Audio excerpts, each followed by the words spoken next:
What's up, Star Wars fans? I know y'all have heard the news about Kathleen Kennedy saying that the Boba Fett movie has been canceled.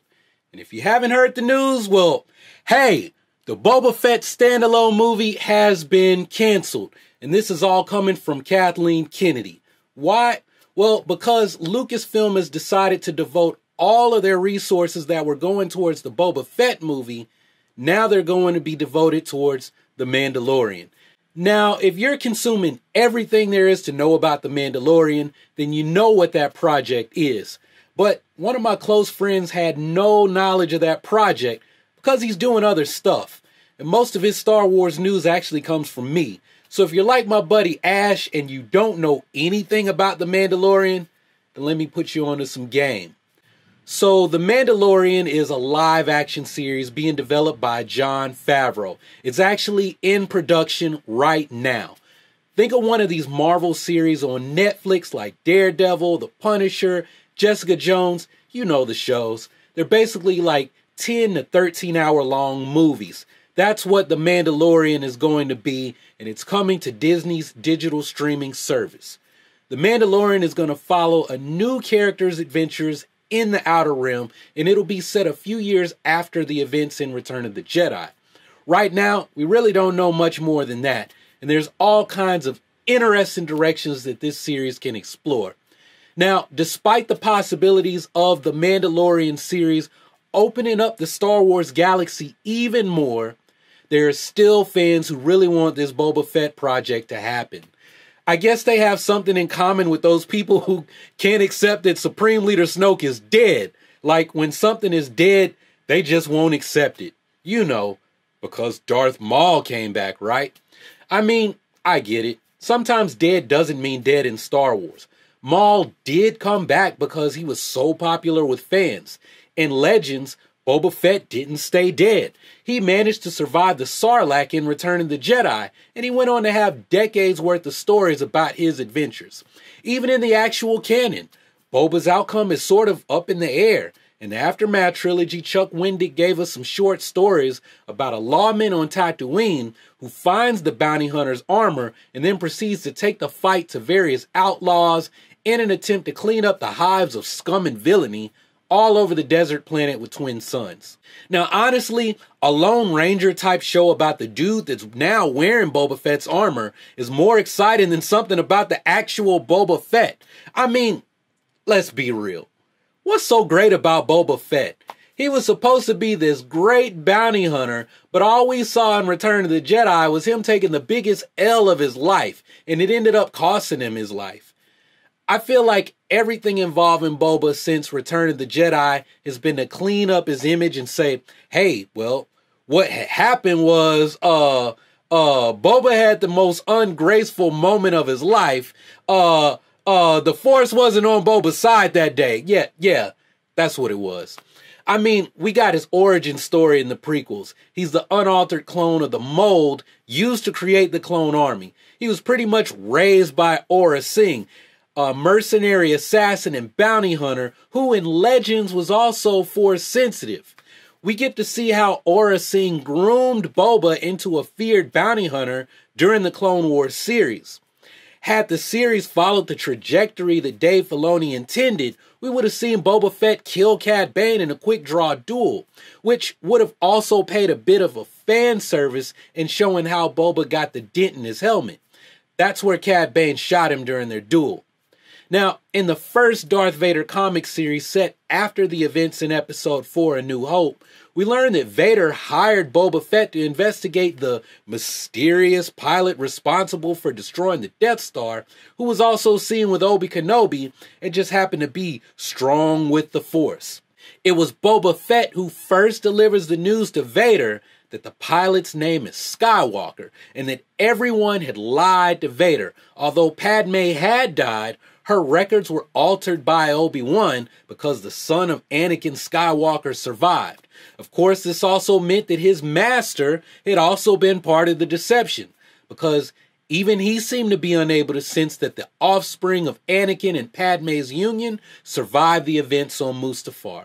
So it was Boba Fett who laid the seeds for the true Revenge of the Sith and the Return of the Jedi, when Anakin would later overthrow his master in true Sith fashion and fulfill his destiny as the Chosen One to restore balance to the galaxy. Boba Fett was part of all of this. He was part of the Star Wars. So that makes him an interesting character when we look at the full tapestry of the Skywalker saga. But why does he need his own movie? I mean, y'all, please riddle me this. What has Boba Fett done that's so exciting that it warrants a full movie that you can't already do with another character in Mandalorian armor? I mean, after what Dave Filoni did in Star Wars Rebels, you could honestly make a more interesting animated film about Sabine Wren than you could a live-action film about Boba Fett. The only people who would really be into a Boba Fett movie are middle-aged fanboys who've been getting a chubby for Boba Fett ever since the Star Wars Christmas special in 1978. I mean, I'm the old head of Star Wars YouTube channels, and I wasn't even alive to see that special. I still haven't seen it, and I don't plan to either. I'm just keeping it real with y'all. So there's always that one person who's going to say, but Prince, didn't you say that you had an awesome idea for a Boba Fett story? Didn't you say that Lucasfilm should borrow from the Raid films with Iko Uwais and the Raid crew from Indonesia? Have Boba Fett put together a team of bounty hunters to go out hopping from planet to planet, make it a straight up action scenes to move the story forward? Didn't you say that, Prince? What happened? Did that shill money from Disney make you back down? Are you a company man now? I knew it, Prince. I always knew you were a sellout. Well, hey, you person who watches every video I make and writes down every word that I say just to throw it back in my face later, you're exactly right. I did say Lucasfilm should make a bounty hunter movie like that with Boba Fett as the lead. You know something else? You person who likes to remember everything I say? That movie would be even better as a 10 or 13 episode series about a brand new character on a new planet in a period we have not yet seen. All those continuity issues seem to just magically go away. You get a whole new Star Wars story that you can keep building up on in later projects. I mean, what if there was a Boba Fett standalone story that turned out to be awesome? How long can you milk that cash cow when we know what happens to Boba Fett on Tatooine when old Luke Skywalker comes to rescue his buddy Han Solo from that big old gangster slug, Jabba the Hutt? I know there's a group of the fandom who feel like Star Wars can only be the events surrounding the Galactic Rebellion.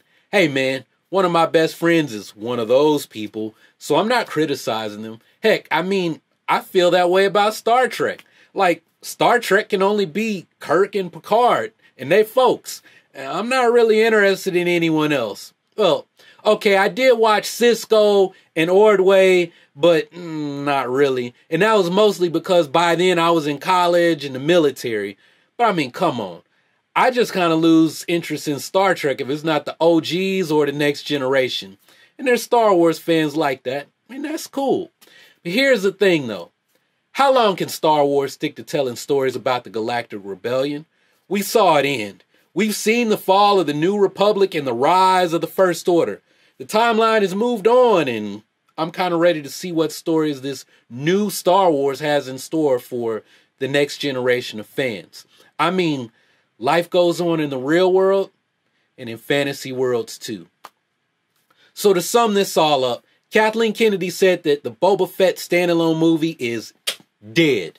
And Lucasfilm is going to be pouring all of their resources from that project into The Mandalorian. I think it's a wise decision, but that's just my opinion. I'd like to hear yours. So are you upset that there's not going to be a Boba Fett movie? Do you think Lucasfilm needs to move on and focus on expanding Star Wars with stories about new characters? If you're one of those people who feel like Star Wars should only be stuck to one period on the timeline, well, why do you feel that way? So let me know your thoughts in the comments below, and I'll be checking back to see what you all have to say. If you haven't subscribed already, go ahead and click the subscribe button and take your first steps towards becoming an urban acolyte.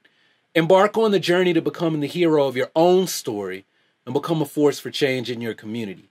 Continue to support the channel. You can do that by checking out more videos on my channel, like my video on the possible tie-ins for Star Wars Episode 9 in the Star Wars Resistance series, or this other video about Star Wars moving beyond the Jedi and the Sith. Anyway, that's all I got for this video. Thanks for watching.